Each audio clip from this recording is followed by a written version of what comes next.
Why am I here? And when you don't have answers to those questions, it's easy to kind of forget answering them and start thinking that all you are is this bodily, worldly existence. And based on that, ultimately, do everything and realize that you're just bored. And it's interesting in the Quran when Allah subhanahu wa ta'ala discusses how shaitan plans to attack us. Min bayni aydihim wa min khalfihim, from the right and from the left and from the back and from the front. Right. Imam al-Qurtubi rahimahullah says that he doesn't say from the top. Because between you and Allah, there's no one that can come between you in this relationship. No one can come in. You should have this confidence. But sometimes what happens is the soul sells you things. So it will tell you, for example, in getting high, there's a benefit, right? You know, they say if you drink alcohol a day, it will prevent heart disease. Right. If you know, they're saying the medical benefits of smoking marijuana. Yeah, those crazy things. So here, you know, I think you can add to that. The nafs now are taking over and tricking the slave of Allah subhanahu wa ta'ala to lose sight of that wazifa, to lose sight of that employment opportunity. Right, the greatest. The Quran acknowledges that there is in fact a benefit in alcohol. In alcohol and gambling, as the verse comes, right, there is ithm, there's harm, great harm for man, and there's also benefit. But the ithm is greater than the benefit. The harm is greater than the benefit. And this has always struck a very, this has struck a chord with me, because people in my family, for instance, will say, well, what's wrong with a little alcohol? What's wrong with a glass of wine? They've proven that it helps, it can prolong life. And in fact, as we mentioned before, there is an aspect of camaraderie it produces. There are some things, and the Quran acknowledges, yes, there may be some good in it, makes some good, but the harm, I mean, how many people have died drunk driving, liver failure, spousal abuse, child abuse? Oh, it's not I mean, and these are, I'm citing very serious crimes, death, murder, bar fights, rapes, crime, all these things. These are bad things. These are the worst things you can do. So the harm is much worse. This is the Quran acknowledges this wisdom behind its outlawing these things. And you know, before we're going to take Imam Sohaib's last comment, we're going to close this episode, but obviously be back inshallah with more. So I'll close it after you're about to say something. Imam I think Sohaib. it's good to give people practical things to do. Number one is perhaps even seeking serious help. If someone has an addiction to drugs, unfortunately in our communities, even in the Western paradigm, people feel that it's a shame to go to a counselor and say, I have a problem. But the first step of tawbah in any aspect is what? Is to admit the tawbah and to feel what the scholars say, nadam. In fact, the Prophet said that nadam, regret is tawbah. To realize what I'm doing is wrong and maybe seeking professional help through, you know, the correct Muslim agencies and so on and so forth. Number two is to replace, the scholars said that Islam did not take everything from the Arabs. It replaced things, or it even things that they were doing initially would redirect them towards something positive. So you know, try to, you know, instead of getting high, ala bi dhikrillahi tatma'innu al-qulub. Right. Yani try to stay away from getting high. Replace it with dhikr of Allah subhanahu wa ta'ala. Try to establish a daily time where you sit and you remember Allah subhanahu wa ta'ala, and you give the sadaqah from your eyes to Allah azza wa jal. These tears back to Allah.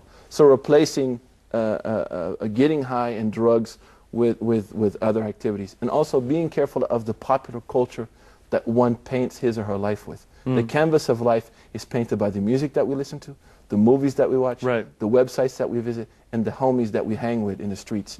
All of those things paint the canvas of who we are, give us color and meaning. So I really would encourage our brothers and sisters to try to, you know, replace the things that they're doing that are wrong with good things, and also perhaps seeking professional help if needed. I think that's good to leave it off at that, just because of the limited nature of the time. Off camera, Imam Sohaib did say, and we all agreed, that we would have to take this into more episodes, and we plan to have more shows that, you know, more deeply tackle these things. I think it's important, what I've benefited of what both Matthew and Imam Sohaib just said, is that on the one hand, as far as the homies go, you're so right, because they're not really your homies. I mean, the Arabic word for friend is sadiq. And it's you know, sadiq, and it's related to sidq, which is truth and sincerity. Somebody who's there for a benefit that he gets out of hanging out with you, or because you get him the drugs, or vice versa, that's not true friendship. And Allah subhanahu wa ta'ala says that on that day, meaning the day of arising, yawm al-qiyamah, day of resurrection, al-akhilla yawma idhin ba'duhum li ba'din aduun illa al-muttaqeen, that best friends, or who seem to be best friends in the dunya, in this world, on that day shall have enmity towards one another and animosity. They're not going to be best friends, except those who are muttaqeen, or righteous and pious. And that takes me to the second point that I just got from what our two guests said, and this is the idea that this replacement that Imam Suhaib speaks about, we have to have a good opinion of Allah. We have to have husn dhan, a good opinion of Allah subhanahu wa ta'ala. A friend of mine once called me, I'll tell you a quick story because we do have to go, but a friend of mine once called me and he said to me, we were both on that other path in our lives, you know, that whatever, the pardoning lifestyle path, let's put it mildly. This jahiliyyah, this days of ignorance. And he called me up, and alhamdulillah, I had begun to take this path. I'm still on my way on it. You know, we all are together on this stairway to paradise. We all want to get there. We're taking our steps, step by step, but we're trying to do our best. And alhamdulillah, I already had this show and stuff, so it was obvious that I decided to tread this path, trying my best to get to Allah subhanahu wa ta'ala. And he hadn't. He called me up, this is about a year ago, a year and a half maybe. He calls me up, he's like, you know, man, now up until a year and a half ago, even before that, he just thought I was stupid. I was being stupid and then being crazy. A year and a half ago, he calls up, he's like, look, I acknowledge that what you're doing is right. What I'm doing is wrong. But I'm going to miss out on so much if I, you know, join this path, if I come with you. I'm going to miss out on so much. And suddenly Allah inspired, you know, a meaning in my heart. I just said, you know what, let me ask you something. He said, what? I said, and I got not angry, but angry in my heart for the sake of God. I felt that we didn't understand God enough. We didn't understand Allah subhanahu wa ta'ala. And I said, do you really think that the creator of all these pathetic pleasures that are all so short-lived, every pleasure in the dunya that isn't towards Allah subhanahu wa ta'ala and coming from Allah subhanahu wa ta'ala, that's haram, prohibited, they're all so short-lived, they're all cycles. You're really, really hungry and then you eat and you can't stand food. Same with sleep, same with the sexual desire. All these different things, they go up and down, up and down. You really think the one who created all these pleasures did not reserve for himself and for the one in knowing him, for his servants, for us, a pleasure that by far transcends and completely belittles and annihilates all these little things that he himself created? And he paused there, wallahi, and he said, you're right, I'm wrong. I have a bad opinion of Allah. I really think that Allah subhanahu wa ta'ala, that being with him is less cool, and it's because of that that I've been deluded into believing that. I believe you. But what do I do? And that's maybe the third practical step based on Imam Suhaib's the two that Imam Suhaib recommended, that I'd like to add. That have a good opinion of Allah subhanahu wa ta'ala. Let's all have a good opinion of Allah. Wherever you are, Allah subhanahu wa ta'ala can bring you out. Wherever you are, nothing is too deep or too far for Allah subhanahu wa ta'ala. That's why I have a radio show and it's called So Close No Matter How Far. And it's not the Metallica song. Though it is inspired by those lyrics. When I was younger, I used to listen to them. But the idea that we are so close to Allah, and Allah is so close to us, no matter how far away we go.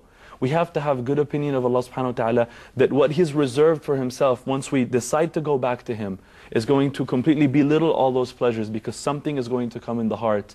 And when it does, if they pay you money, when they came up to me after, alhamdulillah, a year and a half of persisting upon not doing those sins. It was very difficult, that year and a half. And I wasn't tasting any bliss or ecstasy. Off camera, Imam Suhaib said, watch out. Some people might think as soon as they quit, they get a bliss or an ecstasy. He said, watch out. And he's right, and I have to remind myself and others. No, it might be difficult for a while. You might struggle for a while. You probably will.